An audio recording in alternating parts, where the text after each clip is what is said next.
you get big data and you need to interpret that big data. And for this you use computer science, machine learning, artificial intelligence to get that interpretation. I'm Jen Booten with SportTechie, and we're here with Carsten and Koerl from Sportradar, who are making huge moves in the sports industry. So why don't, at first, you tell us kind of what you guys are doing, and obviously about 2 years ago you started making a push in the US. So tell us about that business. Look, what we are doing at the moment with our business is a transformation. So we had a pretty strong sports betting and predictive business, which is still growing a lot. That is going more into the area of managing like a financial service and managing risk. So this is a kind of development which we do there. We see good growth opportunities. But what we are just doing is a transformation. We are saying all that information, all that technology which we have developed is something which we can also use for a broadcaster industry. We developed that OTT facilities. It's something which we can use for traditional medias to enrich that kind of things. This is all about traffic, how to drive eyeballs. It is a lot about connecting those segments and getting the learning from probabilities into the broadcaster market. There are very interesting things which you can do, and information from sensoric data into the fantasy market, for example. So if you cross-combine this, you have a variety of new products, and nobody knows to what point that leads at the end. But everybody knows this is the future. The opportunities are so unlimited, and I'm working in sport. So I'm really super thrilled that we have this opportunity. And you guys just struck a major deal with the NBA. So tell us a little bit about what's going on with that and what's going to be coming up this season. So as you know, for us it's all about data and data points. The NBA provided us that opportunity that they said we want to have a tracking system, and based on this tracking system you get, of course, much more data than you can collect with human beings. We are very good in collecting data with data journalists, with human beings. We have a lot of interfaces, but IoT and sensor technology is something which you see more and more, and this is deployed into any object of the game, the ball, the players, the referees, probably even the trainers in the future. What you get is you get big data, and you need to interpret that big data. And for this you use computer science, machine learning, artificial intelligence to get that interpretation. Before we had that interpretation with human beings, which are interpreting the match by themselves.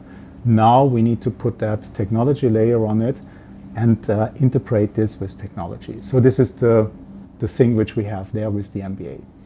So when you're saying interpret the data, so obviously you have plenty of resources in place and partnerships to collect this data. So when it goes through the Sportradar system and you're interpreting it and then shooting it out to your partners, whether it's media partners or others, what kind of interpretation are people, your customers or clients, looking for? It's a visualization. So what you need to find is you need to find a meaning in the tracking data and saying, okay, what is a pick and roll? What is interesting from a shot probability, and how can you use the sensoric data plus the data which is collected with scouts to come up with a new product. And the fascinating thing with machine learning is that the machine learning will tell you things which you don't see with human beings. So you see cross relations there, and then the challenge is how to put it into a product. The first wave of product is of course a basic visualization which you use on your mobile, which you use on the desktop. The next stage is then working on VR, working on systems where you transmit information with chatbots or something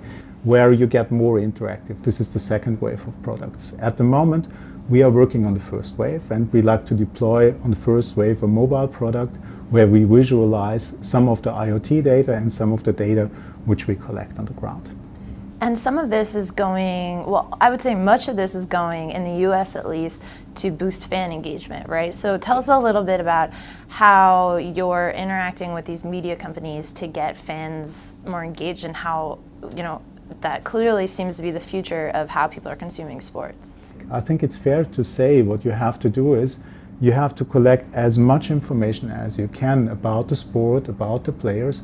IoT is one piece, collecting the information is another one, going to Facebook or Google or Twitter, collecting interesting pieces about the sport, and then you need to get this together. And the nice thing getting it together is you have now computers, and you can use machine learning algorithms to combine this. And here you get variety of new products and cross relations between those things. There is a correlation between weather and match results, you won't believe, but you can do it if you have all that information available to compare it and make an engaging product for the fans.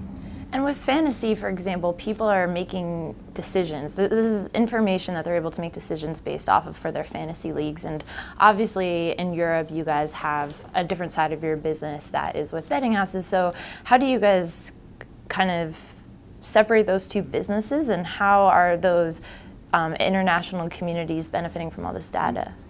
Well, look, that's a very good question. So there is, of course, the underlying fundament is always sport information and sport data. And the data is fast. So we are speaking about real-time data.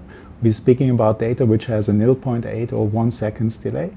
This is something which was at the moment, or is at the moment, not so popular in the US because people don't know how to use it. But if I give you the information about a touchdown 20 seconds before you see it on TV, you will learn that this is a nice information to have. So this is a very basic thing with the real-time information. Looking now on what we are doing with the betting industry, that's quite similar with the fantasy market. It's all about probabilities. So you're predicting a potential outcome or potential results during a match. And there is a mathematical algorithm which can help you with this. We obviously do this very well. We do this since more than 10 years. And I would say we have a very proven concept for more than 40 sports. How can we develop algorithms to predict potential match outcomes?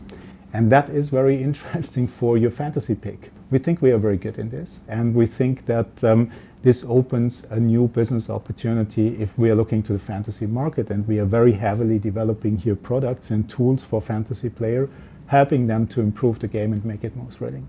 You guys recently struck a deal with the Handball Federation to do an over-the-top system. So tell us a little bit about that, because that is a unique, it's also in the same thumb of visualization, but that's a whole product that you're providing them. Yes. Look, there is a trend, as you know. There is a trend with OTT, and the federations and the leagues, I think they realized what happens now is they can go directly to consumers. And this is a very, very strong tool. So the technology is enabling them, the consumer is here, the league is here.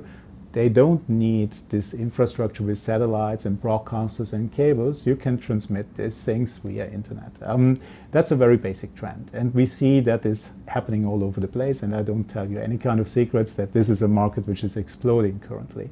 What we said is, let's have a look to the smaller sports which are not so prominent in TV, which are fighting for getting that audience and being transmitted, help them with a media portal saying we produce that event, we transmit it and we distribute it, and we enrich it with our data, and we enrich it also with editorials which they sometimes have. Many people are saying it doesn't have the scale and it doesn't have the audience to really monetize it, and that's right. It's a reality that those smaller leagues and also amateur leagues doesn't really have that scale and the viewers there. But if you create a complete media portal which you can scale over all those sports, that looks a little bit different.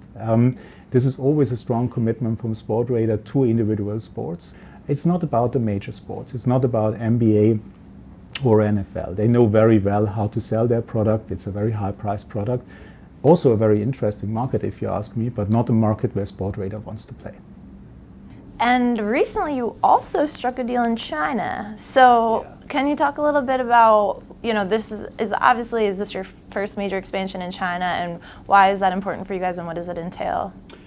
China has two things which are very interesting. One is basketball and the other one is soccer, football. In both sports we are very strong. With the NBA we are very strong if it comes then to China, because the NBA per se is very interesting in China.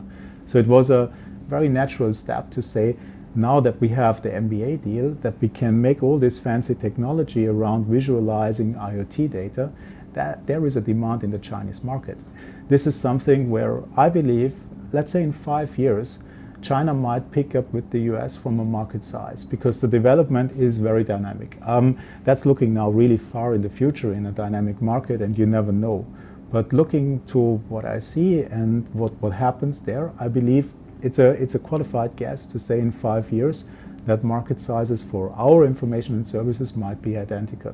It's completely different how they see sport and how they see distribution. They are fully mobile. I think they are far ahead of the US if it comes to mobile consumption.